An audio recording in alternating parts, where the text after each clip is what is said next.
What's up mga kaguro at mga mag-aaral?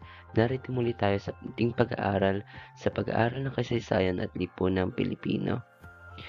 Para sa ating aralin ngayon, pag-aaralan natin ang Philippine Development Plan o PDP 2023 to 2028.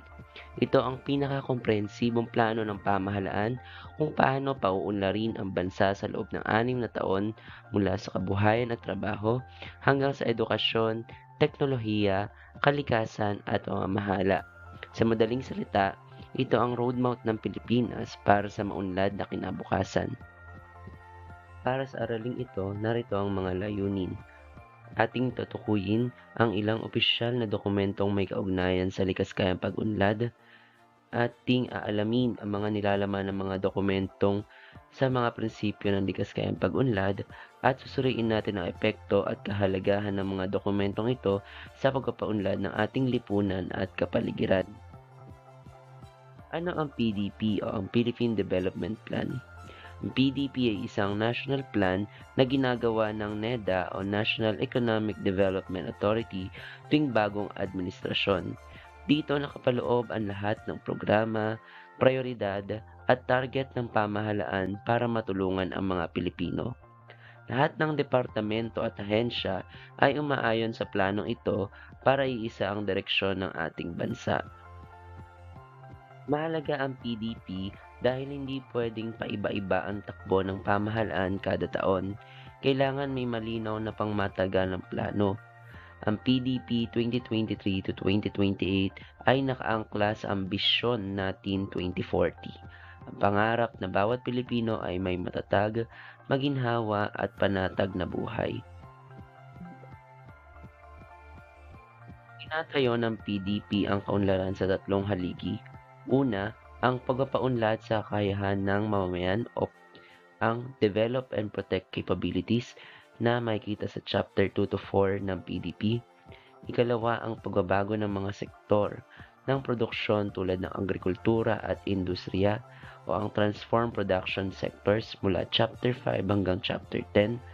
At ikatlo, ang paglikha ng maayos na kapaligiran mula ekonomiya hanggang peace and order para maging posible ang pag-unlad o enabling environment mula Chapter 11 hanggang Chapter 15. At ito ang tatalakayin natin sa video na ito. Unahin natin ang mga nakasaad sa Chapter 2 to 4, Develop and Protect Capabilities, pag-unlad para sa mga tao at pamilya. Ang Chapter 2 ay nakatuon sa tao, siguraduhin nakakatanggap ang mga Pilipino ng dekalidad na edukasyon, sapat na nutrisyon, at maayos na serbisyong pangkalusugan. Nakapaloob dito ang rehabilitasyon ng learning losses ng mga estudyante, pagpapalakas sa universal healthcare at social protection programs gaya ng 4Ps. Ang layunin ay mabuo ang isang mamamayang malusog, may kakayahan at handang makibahagi sa pag-unlad ng bansa. Ang Chapter 3 o ang Reduce Vulnerabilities and Protect Purchasing Power ay naglalayong mabawasan ang kahinaan ng mga pamilya sa kahirapan, sakuna at pagtaas ng presyo ng bilihin. Ito ay sa pamamagitan ng targeted subsidies, cash transfers, disaster preparedness at livelihood support. Ang mahalaga sa chapter na ito ay siguraduhin hindi lumulubog sa kahirapan ang mga Pilipino kapag may krisis katulad ng pandemya, bagyo o inflation. Chapter 4, Increase Income Earning Ability. Sa Chapter 4, ang layunin ay bigyan ang mga Pilipino ng mas mataas na kakayahang kumita. Kasama dito ang skills development sa TESDA scholarship programs, career development, at paglikha ng mas maraming trabaho. Pinapalakas din ang job matching at suporta sa MSMEs upang mas maraming oportunidad ang mabuksan sa lahat. Tumako naman tayo sa chapters 5 to 10 o Transform Production Sectors, pagbabago sa mga sektor na lumilikha ng trabaho at produkto. Chapter 5, Modernize Agriculture and Agribusiness. Ang Chapter 5 ay nakasentro sa modernisasyon ng agrikultura at agribusiness. Layunin nitong gawing mas productive at kumikita ang mga magsasaka at mangingisda gamit ang makabagong teknolohiya, irrigation at farm mechanization. Kasama rin dito ang pagpapalakas ng value chain para mas mataas ang kita ng agricultural workers. Ang goal, food secure ang bansa at may disenteng kita ang ating food producers. Chapter 6, Revitalize Industry. Sa Chapter 6, tinututukan ang pagbuhay at pagpapalakas ng industriya sa bansa. Layunin nitong palawakin ang manufacturing sector para mas maraming trabaho at locally produced goods. Kabilang dito ang pag-develop ng industrial hubs, pagpapabutisa ng supply chains, at paglikha ng mas competitive na produkto. Ang revitalized industry ay mahalaga para umangat ang ekonomiya at mabawasan ang import dependency. Chapter 7, Reinvigorate Services. Ang Chapter 7 ay tumututok sa service sector. Kasama rito ang tourism, transport, digital services, creative industries at marami pang iba. Isa ito sa pinakamalaking sektor sa Pilipinas, kaya't ang layunin ay palakasin ito sa pamamagitan ng digitalization, improved transport systems at pag-develop ng creative talents. Kapag lumakas ang services sector, mas dadami ang dekalidad na trabaho para sa mga Pilipino. Chapter 8, Advanced Research and Development, Technology and Innovation. Dito ay pinapalakas ang R&D, Technology at Innovation. Napakahalaga nito para maging globally competitive ang Pilipinas. Pinapalakas ang suporta sa scientists, researchers, inventors, at tech startups. Kasama rin dito ang digital transformation sa government services at industries.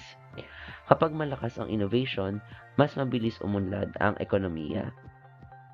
Chapter 9, Promote Trade and Investments. Sa Chapter 9, ang focus ay palawakin ang kalakalan at pamumuhunan. Mahalaga ito para mas dumami ang negosyo, trabaho at oportunidad sa bansa. Pinapadali ang mga proseso sa pagrerehistro ng negosyo, pinapalawak ang export capabilities, at pinapalakas ang ugnayan ng Pilipinas sa international markets. Mas maraming investments, mas malakas ang ekonomiya. Chapter 10, Promote Competition and Improve Regulatory Efficiency. Ang Chapter 10 ay tungkol sa pagtataguyod ng patas na kompetisyon at pag-ayos ng mga regulasyon. Nilalabanan dito ang monopolies, unfair practices, at red tape. Layunin ng pamahalaan na gawing mas simple, mabilis, at transparent ang mga proseso para sa negosyo at mamamayan. Kapag maganda ang competition at regulatory environment, mas lumalago ang industriya. Last part, Chapters 11 to 15, Enabling Environment, paglikha ng maayos, matatag at ligtas na kapaligiran upang maging posible ang pag-unlad. Ang Chapter 11 ay nakatutok sa pagpapanatili ng matatag na ekonomiya. Kasama dito ang pagpigil sa mataas na inflation, paglikha ng stable job environment, at pagbibigay ng access sa financial services tulad ng savings, loans at digital banking. Ang layunin ay mabigyan ng oportunidad ang lahat ng Pilipino, lalo na ang nasa MSMEs at unbanked families na makasabay sa takbo ng Pilipinas at ng ekonomiya. Chapter 12, Expand and Upgrade Infrastructure. Sa Chapter 12, pinapalakas ang infrastruktura ng bansa. Kalsada, tulay, paliparan, seaports, railway systems, pati digital infrastructure tulad ng internet towers at fiber connections. Kasama dito ang Build Better More or BBM program na naglalayong mapabilis ang transportasyon at access sa mga serbisyo. Mas mabilis na biyahe ay equivalent to mas produktibong ekonomiya. Ang Chapter 13 naman ay nakatuon sa seguridad at katarungan. Walang pag-unlad kung walang kapayapaan. This ensures peace and security and enhanced administration of justice. Pinapalakas dito ang police visibility, community safety programs, at justice reforms upang mas maging mabilis at makaturungan ang proseso. Kasama rin ang kampanya laban sa illegal na drugs at terorismo upang maprotektahan ang mga mamamayan. Chapter 14, Practice Good Governance and Improve Bureaucratic Efficiency. Ang Chapter 14 ay nagbibigay diin sa malinis, transparent at epesyenteng pamahalaan. Layunin nitong bawasan ng red tape, gawing digital ang services, at labanan ng korupsyon para tumaas ang tiwala ng mamamayan. Sa pamamagitan ng e-governance, mas mabilis ang transaksyon at mas accessible ang serbisyo para sa lahat. Chapter 15, Accelerate Climate Action and Strengthen Disaster Resilience. Ang Chapter 15 ay napakalaga para sa Pilipinas dahil tayo isa sa pinaka-disaster-prone countries. Pinapalakas dito ang early warning system, evacuation centers, at climate-resilient infrastructure. Kasama rin ang pag-shift sa renewable energy at pangangalaga sa kalikasan upang mapigilan ang sobrang epekto ng climate change.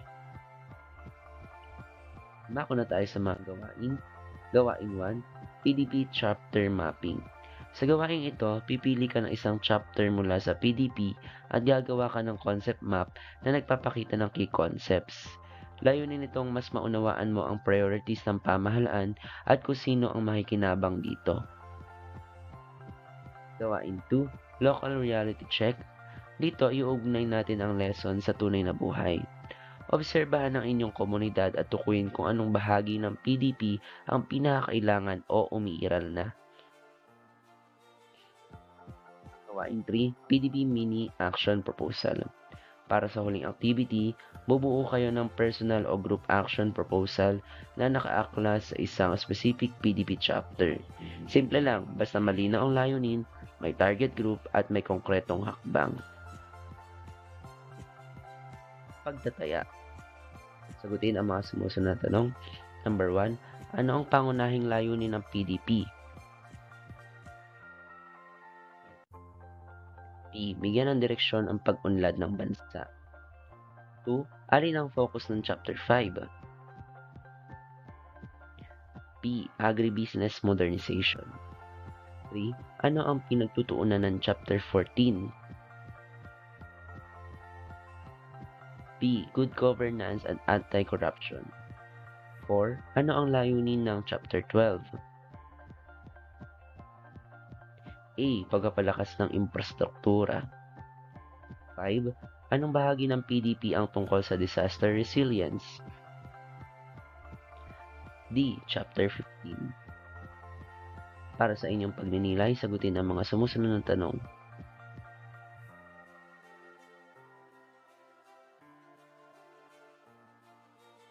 Sa pagtatapos ng lesson na ito, tandaan natin, ang kaunlaran ay hindi nagaganap ng mag-isa.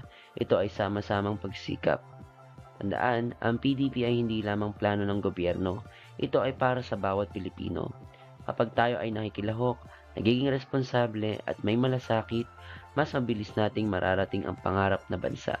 Mas matatag, mas maginhawa, at mas panatag na buhay para sa lahat. Maraming salamat sa bumuo sa pagsulat ng Banghay Aralin ito kung saan ibinase ang ilang bahagi ng discussion video. Muli, ako ang inyong online teacher, Sir Franco. Maraming salamat sa inyong panonood.